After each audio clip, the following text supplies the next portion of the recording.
Olá, olá, sejam muito bem-vindos, muito boa semana. Hoje é dia 29 de agosto de 2022, última semana do mês do cachorro louco. A partir de agora, a gente começa a ter algumas mudanças importantes no mercado das commodities para as cotações das commodities agora no mês de setembro. Eu cheguei até a fazer um tweet, um post lá no meu Twitter, é quase uma thread pequenininha, né, falando sobre o final do mês de agosto, né, o que tem de tão importante no final do mês de agosto? É quando oficialmente muda-se a sazonalidade, basicamente, de todas as commodities, ou pelo menos de grande parte das commodities. Em setembro há uma mudança realmente no comportamento delas, né? Eu coloco aqui, commodities agrícolas começam a chegar no mercado, a colheita começa no finalzinho do mês, o petróleo começa a ter um movimento bem correlacionado com o retinol, que no final do mês também começa a ter um comportamento de alta lá na Bolsa de Nova York. A China retoma a atividade industrial depois das chuvas de agosto, aquelas chuvas sazonais de mudança de estação. Então isso pode demandar mais minério de ferro, cobre, alumínio, energia em geral também. É a peak season do frete marítimo, então quem trabalha com comércio exterior já conhece bem esse período do ano, que é quando os fretes atingem a máxima durante o ano das cotações, porque começam a acontecer as compras para Black Friday, que é novembro, para Natal, acaba gerando uma demanda de produtos manufaturados. A gente tem um peak season na temporada de fretes marítimos, isso para containers, né? Então é uma mudança realmente importante. Eu até comentei aqui que quando eu comecei a trabalhar lá em 2000 em commodities, com comércio exterior no início dos anos 2000, esse finalzinho de agosto era o período que eu mais recebia presentes de agentes de carga, companhia marítima, despachante aduaneiro, porque eles concorriam para donos de carga, né? Eu comecei trabalhando numa indústria, então nós éramos os donos da carga e o pessoal vinha nesse período justamente com bastante presente. Desde o ano de 2020, com aquela quebra muito forte na cadeia de suprimentos, inverteu a roda. Os donos de carga que estão agradando comercialmente, né, os transportadores para ver se conseguem espaço em containers, né? Então, até uma curiosidade, eu coloquei uma risadinha aí, quem é do comércio exterior conhece bem. A pergunta que eu deixo aqui é: a gente está num mundo tão truncado agora, tão embolado, vamos dizer assim, com notícias positivas, notícias ruins, uma esperança de que a recessão não seja tão forte, apesar de consenso do mercado que vai haver uma recessão. Não sabemos a intensidade, por onde que começará. A princípio vai ser na Europa, mas tecnicamente os Estados Unidos já está. Então tem todo um processo macroeconômico que deve acontecer nos próximos dias, que coloca uma incerteza com relação a essa retomada do segundo semestre, essa mudada agora no segundo semestre a partir de setembro. A China, ela vai demandar commodities, não comprar que naturalmente ela vai comprar, mas ela vai demandar commodities como tradicionalmente em outros anos ela demandou nesse período. Se sim, o minério de ferro pode até reagir em relação aos preços de agora. Os Estados Unidos comprará manufaturado? Quanto de manufaturado ela vai comprar para esses eventos como Black Friday e o Natal? Commodities energéticas com o balanço muito apertado, como gás natural, por exemplo, renovarão máximas históricas. A gente já chegou a $10 por milhão de BTU nos Estados Unidos. Já é a segunda maior cotação da história, perdendo só para o finalzinho do superciclo da China, antes do crash financeiro lá em 2008.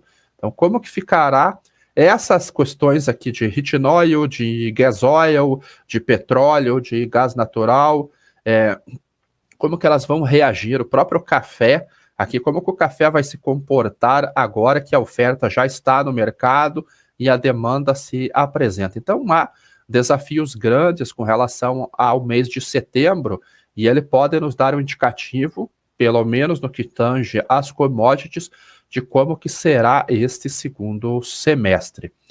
Hoje as cotações, elas começam trabalhando apoiadas no último relatório da ProFarmer, que saiu na sexta-feira. E a ProFarmer trouxe alguns dados muito interessantes para nós avaliarmos como que ficarão essas condições a partir de agora.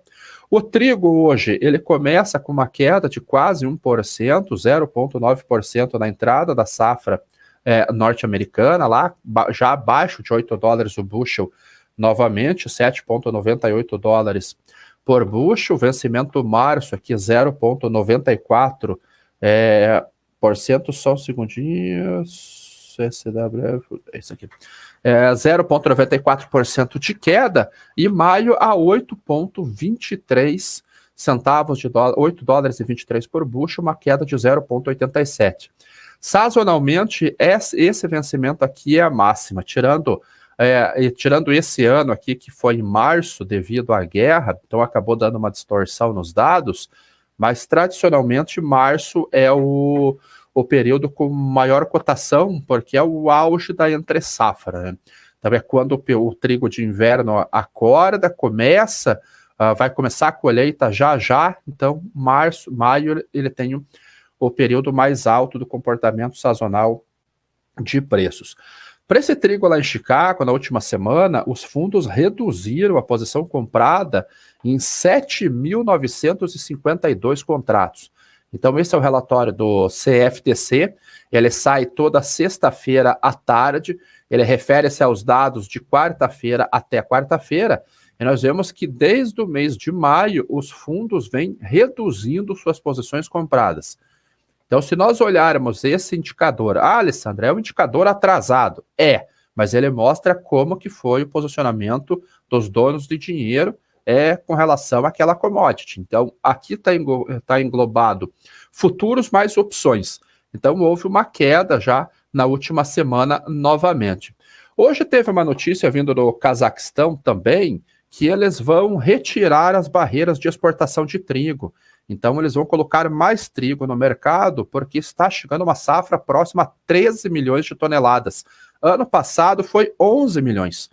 Então, eles têm um excedente em relação ao seu consumo muito maior do que eles tinham no ano passado. Então, eles vão começar a liberar uma cota adicional de 500 mil toneladas para colocar no mercado.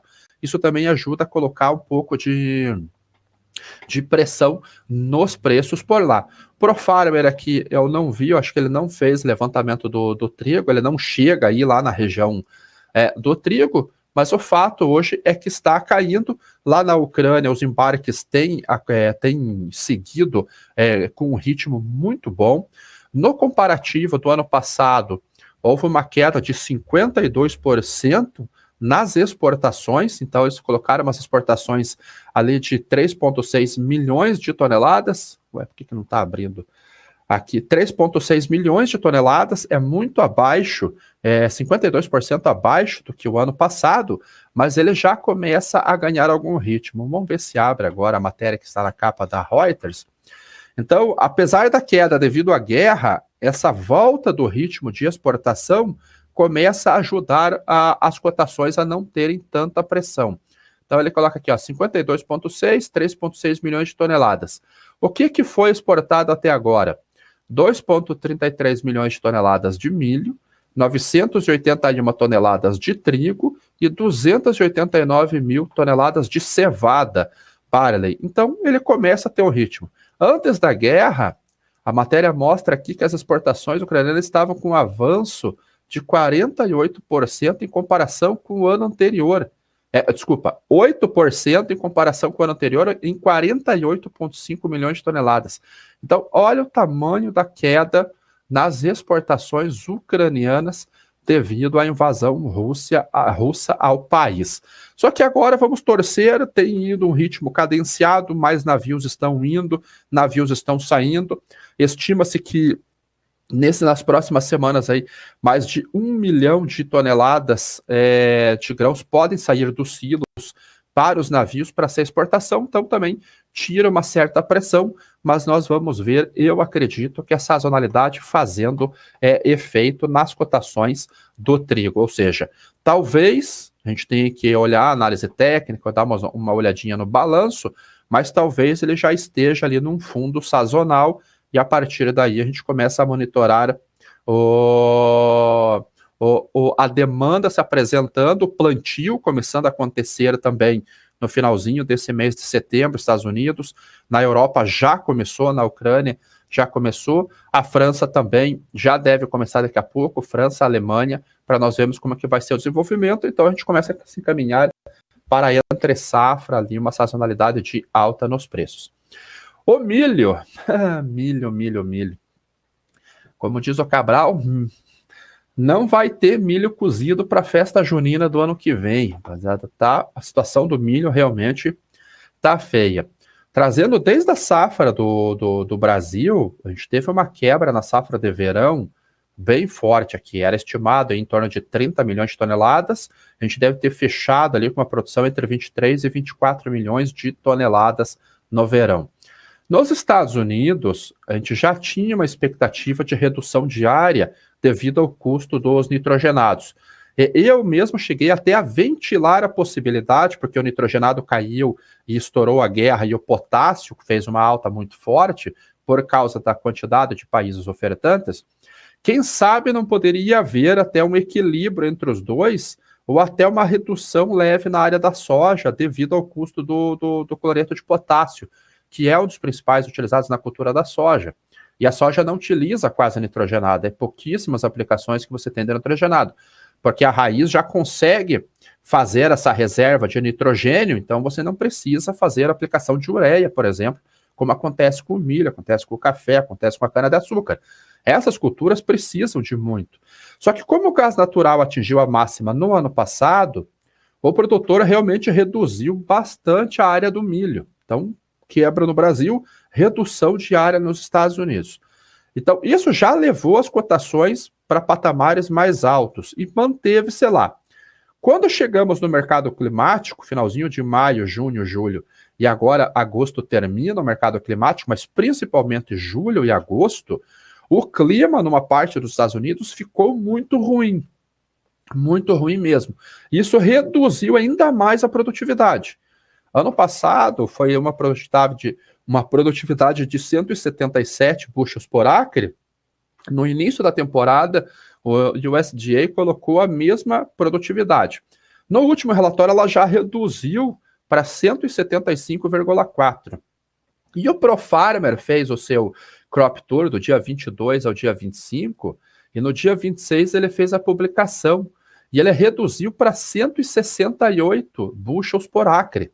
Então ele reduziu ainda mais a produção norte-americana. Essa produção aqui vai sair, se confirmada, claro, vai sair do USDA de 364 milhões para 349 milhões. Então uma redução de 15 milhões em comparação com os dados do USDA. E o mercado está reagindo a isso.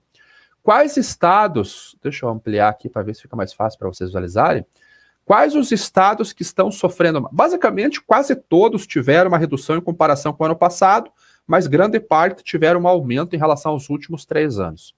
Iowa, 198 bushels por acre, então bem acima da média nacional. Illinois, 198 bushels por acre. Agora, essa região aqui que começa a azedar a marmita ali, molhar o platinado do Fusca, para quem conhece. 164 bushels por acre em Nebraska, e por causa da seca. Minnesota também muito bom, 191, Indiana está even com relação à produtividade nacional. Ohio, 175 bushels por acre, um pouquinho abaixo. Agora olha a Dakota do Sul, 122 bushels por acre, então muito abaixo da média histórica. E isso está fazendo preço na Bolsa de Chicago no dia de hoje. O mercado está reagindo a esse relatório da ProFarmer. Na semana passada também, segundo o relatório do CFTC, os fundos aumentaram em 28.376 posições compradas líquidas nos contratos de milho. Então, olha, ele começou a fazer um movimento lá em maio. Aqui nós podemos até nos orgulhar de dizer que a gente previu essa queda aqui, e agora o mercado começa a se posicionar comprado novamente no milho.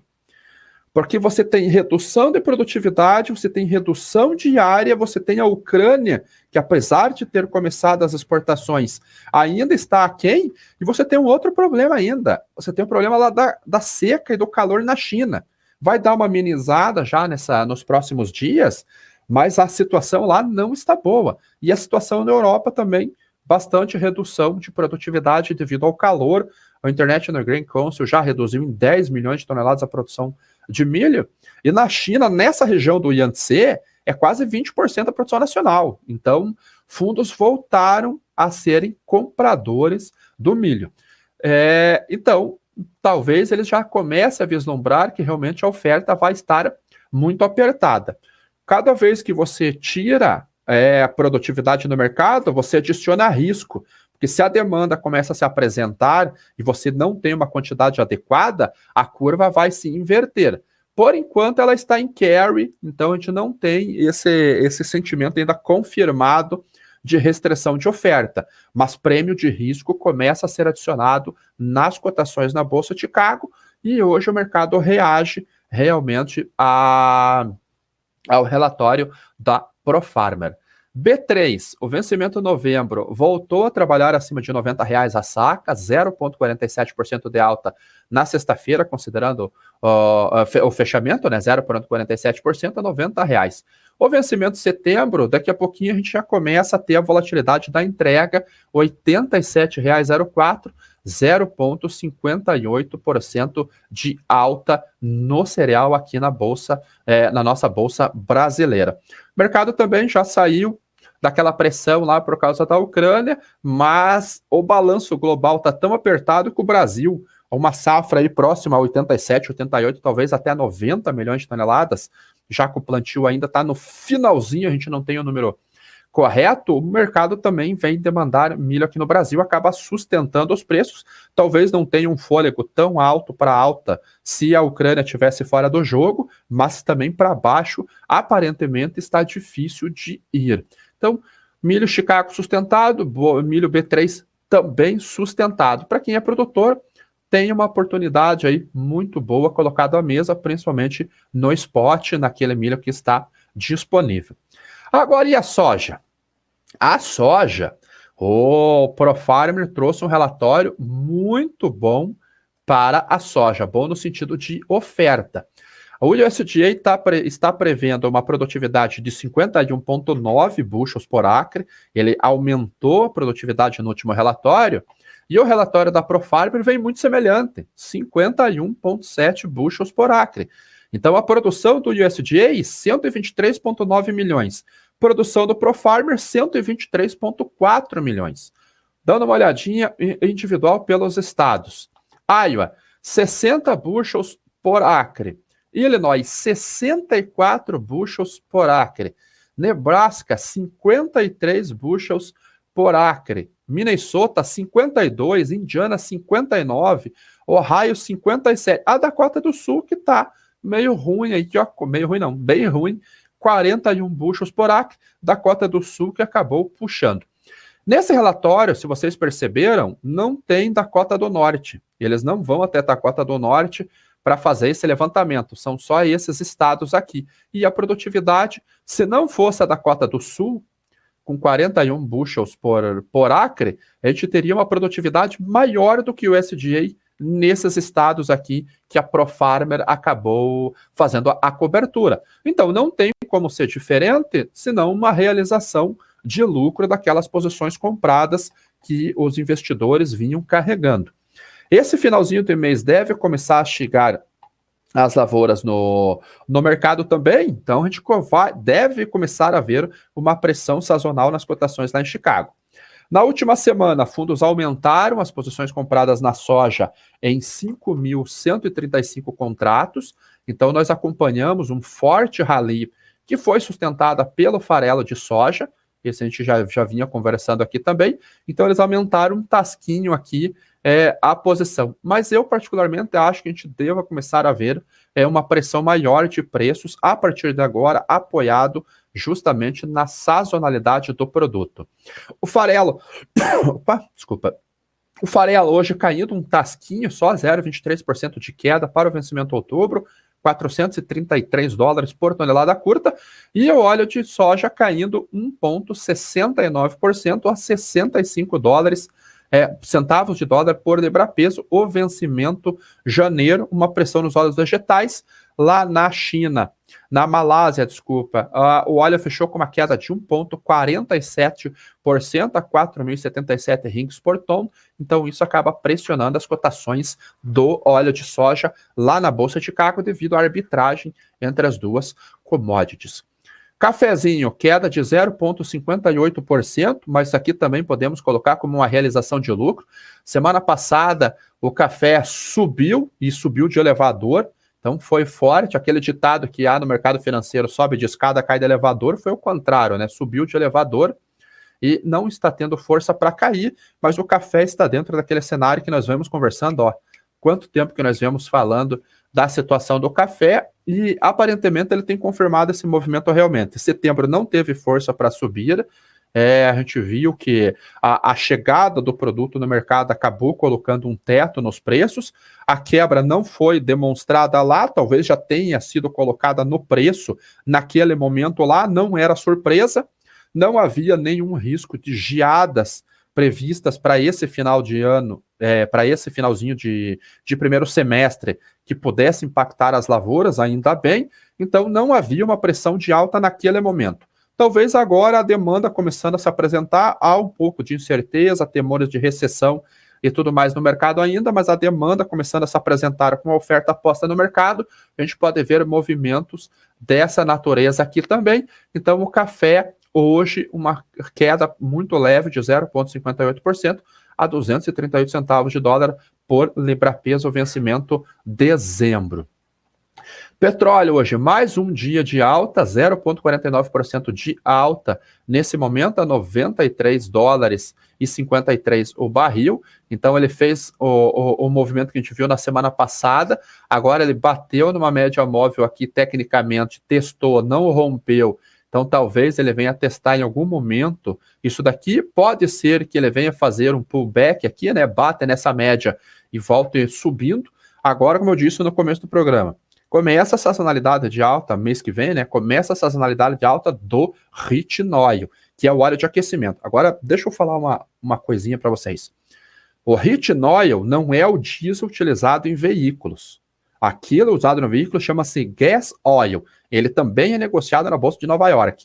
O heating oil, ele é utilizado para aquecimento. Ele pode ser utilizado como diesel? Pode. O problema é que ele é mais caro que o gasóleo. O gasóleo, ele emite mais calor e ele é mais estável do que o combustível usado nos veículos. Então, ele tem um calor em torno de 137 BTUs, enquanto o gasóleo de 135. Só que o gasóleo é mais instável, então ele passa a ter um risco maior quando você coloca nos reservatórios, nas residências. Por isso que utiliza-se o heating oil e o gasóleo acaba sendo para veículos. Se o heating oil acabar subindo demais, e há uma chance muito grande para isso, porque a sazonalidade dos dois é um pouquinho diferente, por causa até de custo de gás natural, que deve continuar subindo, apesar de uma derretida que teve hoje lá na Europa. Se o heating oil acompanha o gás natural e começa a subir muito mais alto, famílias podem até migrar para o gasóleo. Eles conhecem o risco, eles podem até migrar. Usa-se mais gasóleo, o calor é de 135 BTUs, então 2 pontos abaixo do heating oil, mas ele é muito mais barato. E então, conhecendo o risco, pode ser que a gente veja esse movimento. De qualquer maneira, vai começar a ter uma correlação mais próxima agora do heating oil. Então, qual que é o movimento sazonal do petróleo? Final do ano ali, março, abril, é o fundo sazonal, não tem nada acontecendo nesse período. Em junho, começa a demanda a se apresentar para a gasolina, que tem o pico sazonal de consumo em julho, principalmente no feriado de 4 de julho. Aí, passou o feriado, uma semana depois, a gasolina afunda. Esse é o comportamento sazonal normal, esse ano não foi diferente, fez esse movimento. Entre 15 de agosto, aproximadamente, para a gente colocar uma data, até dia 15, 16 de setembro, é fundo sazonal do segundo semestre do petróleo. Nas últimas 2 semanas, na última semana de setembro, começa a sazonalidade de alta do heating oil. E aí o petróleo começa a acompanhar. Então, esse é o movimento que eu acredito que vai fazer o petróleo, e hoje ele está subindo. Deixa eu dar uma olhadinha como é que está o Brent aqui, vamos para energia. O Brent hoje, neste momento, é uma alta de 0,37% a $101,36 o barril no vencimento outubro, que é o vencimento mais curto. Olha a gasolina aqui, ó, queda. Mas isso já era previsto, todo mundo que opera commodity já conhece esse movimento, não tem nada de estranho aqui. Vamos dar uma olhadinha no açúcar. Que alta, hein?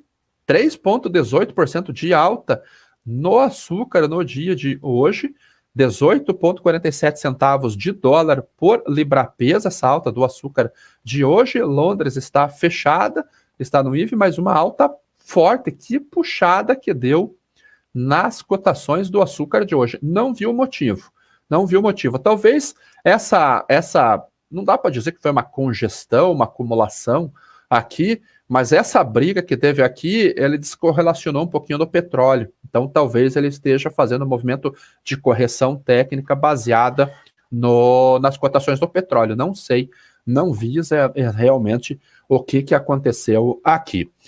Já mostrei posições da soja, mostrei posições. Vamos dar uma olhadinha na posição dos fundos no café. Só um segundinho. Full Manage, aumentar a posição em 5.278 contratos. Então, os fundos também aumentaram a posição do café. Opa, vamos aumentar aqui só para vocês conseguirem visualizar de uma maneira melhor onde que está o café. Aqui, ó. Já é a segunda posição mais alta sazonalmente para o café nesse período, né? Perdeu para o ano passado, mas ano passado a gente viu o que aconteceu, geada muito forte, esse risco de geada já vinha desde janeiro, então foi o movimento que nós vimos hoje. Eu acho que do notícias basicamente são essas. Vamos dar uma olhadinha no clima para nós fecharmos o primeira hora do agro de hoje. Vamos começar hoje com a China. A China aqui, ó, para os próximos 5 dias, a gente já vê uma redução na temperatura. Então, agora também em setembro a gente tem mudança de estação, né? Começa a primavera aqui no Brasil, turma da renita aí já começa a ficar preocupada por causa da polinização, e lá no hemisfério norte começa o outono. Então a gente já começa a ver uma redução das temperaturas na China, o que vai dar um alívio por lá. Então, para os próximos 5 dias, aqui são as anomalias de temperaturas, a gente já vê temperaturas mais amenas, com exceção do norte da China aqui, para os próximos 11 a 15 dias, que recebe um calor mais forte. Mas essa região aqui, que é a região do Rio Yangtze, já há temperaturas um pouco mais leves. Vamos ver com relação a chuvas. Um problema que teve na China foi essas passagens dessas tempestades aqui no sul. A gente viu até, não lembro qual o país, que teve até alagamento, ficou bastante tempo sem chuva, aí vem uma porrada de chuva lá, teve o alagamento, e a gente vê uma intensidade de chuvas muito grande no litoral da China, litoral da Índia, aqui também muito forte, mas a gente também vê um retorno de uma chuva leve na região do Yangtze, região central aqui, que deve pegar toda a Yangtze, vindo até talvez o Wuhan aqui seja a região que a gente esteja com menor temperatura. Vamos para os Estados Unidos. Não abriu o mapa aqui dos Estados Unidos. Vamos ver se eu carrego do Brasil. Vamos ver os Estados Unidos por aqui. Então, calor pra caramba aqui na parte oeste, noroeste dos Estados Unidos. Ele chega a pegar da Dakota do Norte e da Dakota do Sul, Minnesota, Iowa, Nebraska, até o norte de Illinois, uma temperatura um pouquinho mais leve. Esse é o modelo GFS americano, esse é o modelo C europeu, também mostra calor, mas uma intensidade um pouquinho menor. Para os próximos 6 a 10 dias, aumenta a intensidade de calor em ambos os modelos climáticos também, e de 11 a 15 dias reduz um pouquinho esse calor. Relação a chuvas, anomalia de chuvas. Então, seco aqui nessa região, mas aqui também o que tem aqui é um pouco de trigo só, mas hoje, 5 horas, sai um relatório, a gente já deve ter colhido todo o trigo, e chuvas aqui para a região ao leste do cinturão. Então dá para dizer até que uma leve melhora para o clima norte-americano. Então vamos se encaminhar para o fechamento. Pelo que eu vi aqui, não tem pergunta. Libertário Domini perguntou sobre hidrogênio verde. Não conheço. Libertário, não sei te responder responder sobre isso daí, não. Queria te ver nos podcasts dando uma aula de agroexportação. Quem sabe, né? Eu participei de alguns podcasts aqui, Ale, porque você consegue me explicar, Ale, você consegue me explicar por que de ETFs como Corn e Soybean tem contratos de dezembro a 23? Existe um porquê? É que os ETFs, eles não... O que vai replicar o comportamento da commodity integral são ETNs tipo JO. ETFs tem que olhar os holders, eles podem ter um conjunto de contratos, pode ter empresa, pode ter uma série de ativos ali dentro. Aí vai depender do que o gestor está vendo, né? Sobre chuvas para outubro, ainda não tenho essa informação, Marco, muito longe ainda, outubro e novembro, muito longe aqui pro meu sistema, para eu saber. E para fechar, aqui, ó, aqui na BMC, aqui, ó, Felipe Martins, você acredita no aquecimento global? Eu acredito em ciclo climático. Há momentos que aquece e momentos que resfria. Então eu acredito em ciclo, não esse aquecimento como se fosse uma religião que estão colocando hoje, principalmente lá na Europa. Esse não acredito dessa maneira. Eu acho que é cíclico, realmente. Marcelo, você já trabalhou no mercado de leite? Não trabalhei. Pessoal, vamos dar o like aqui, ó, BMC, 149 pessoas, 51 likes só. Vamos dar uma olhada aí. No meu canal aqui, ó, 469, só 98 likes. Vamos dar uma fortalecida. Então é isso aí, pessoal. Esse foi a primeira hora do agro. Quem tem interesse no curso de comercialização e gestão do risco ainda tem vaga. A descrição está aqui no vídeo. Tenham um ótimo dia. Voltamos amanhã no Primeira Hora do Agro. E na BMC vocês ficam com o Morning News. Então, muito bom dia a todos e até amanhã.